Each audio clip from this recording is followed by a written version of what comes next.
Assalamualaikum warahmatullahi wabarakatuh. Kali ini kita akan belajar pelajaran prakarya tentang kerajinan dari bahan keras.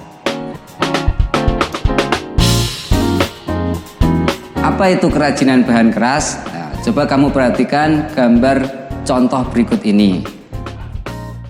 Yang pertama ada kerajinan dari anyaman bambu, lalu ada jam yang terbuat dari kayu, ada lukisan dari bahan kaca, cincin dari permata batu ake, dan juga tempat bunga yang terbuat dari besi.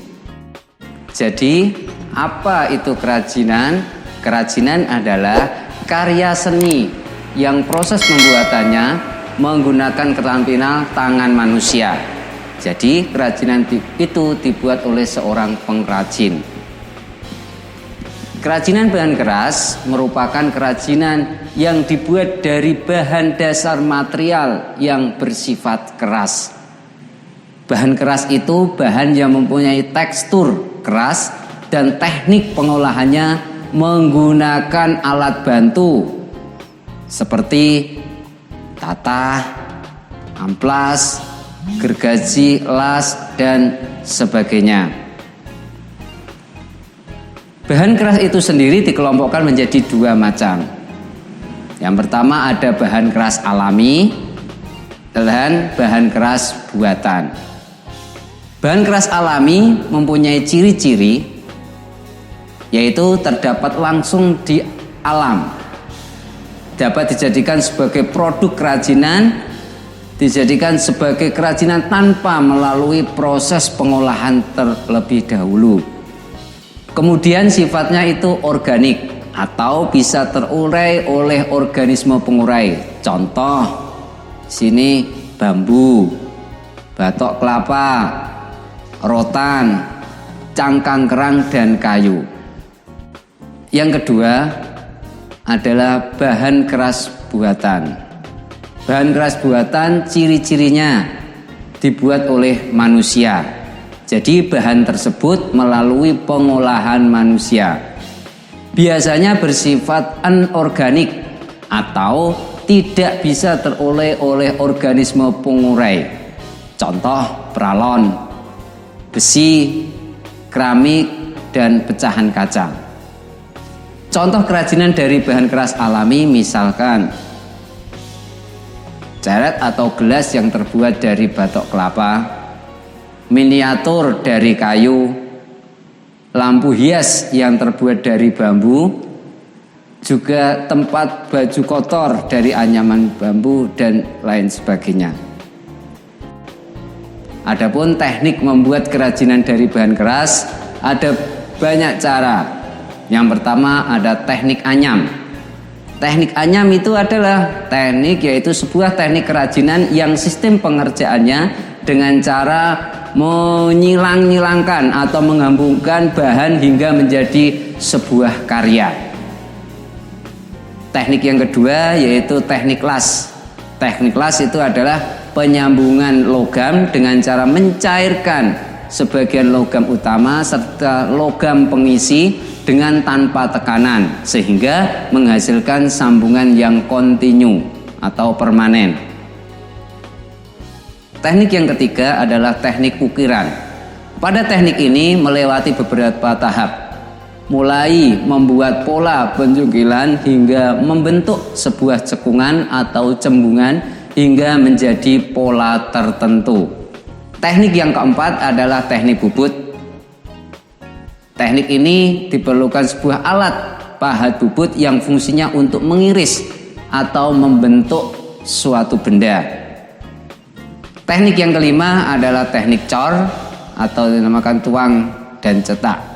Pada teknik ini sudah ada sejak kebudayaan perunggu masuk di Indonesia. Adapun teknik cor ada dua macam. Yang pertama adalah teknik tuang sekali pakai dan yang kedua adalah teknik tuang berulang. 6. Ada teknik ukir tekan. Sebuah teknik membuat hiasan pada permukaan logam tipis. Nah, cara tekan ini dengan menekan pada bagian permulaan benda serta mengikuti bentuk sesuai motif pada gambar yang ditentukan. 7. Ada teknik etsa, yaitu dengan cara meredam pada larutan etsa atau larutan asam. Sekarang berikutnya adalah prinsip kerajinan dari bahan keras. Itu ada 3 macam. Yang pertama adalah keunikan bahan keras. Bahan keras yang akan dibuat produk kerajinan memiliki keunikan yang akan membuat kerajinan yang diproduksi itu lebih menarik. Contohnya misalkan kayu. Kayu itu memiliki serat yang mana serat itu menambah daya tarik dari sebuah produk kerajinan. Yang kedua adalah keragaman muatan nilai dalam sebuah kerajinan. Kerajinan yang dihasilkan oleh manusia itu bermacam-macam dan memiliki fungsi yang berbeda-beda. Salah satunya adalah produk kerajinan dengan nilai fungsional. Maksudnya di sini adalah kerajinan itu memiliki fungsi tertentu. Contoh misalnya kursi. Kursi itu memiliki fungsi, yaitu sebagai tempat duduk. Yang kedua, kerajinan memiliki arti produk kerajinan dengan nilai informatif. Maksudnya itu kerajinan dibuat memiliki informasi tertentu. Yang ketiga, produk dengan nilai simbolik, di mana pada kerajinannya akan menerangkan sesuatu. Kemudian yang terakhir adalah produk kerajinan dengan nilai prestis atau wibawa. Sini saya mengambil contoh adalah produk kerajinan yang memiliki nilai fungsi. Tempat buah dari anyaman rotan. Nah, ini fungsinya sebagai tempat buah. Produk kerajinan yang mempunyai nilai informatif, di sini saya mengambil contoh adalah gantungan kunci yang ada logo sebuah klub sepak bola. Berarti di sini memberikan informasi tentang klub sepak bola tersebut.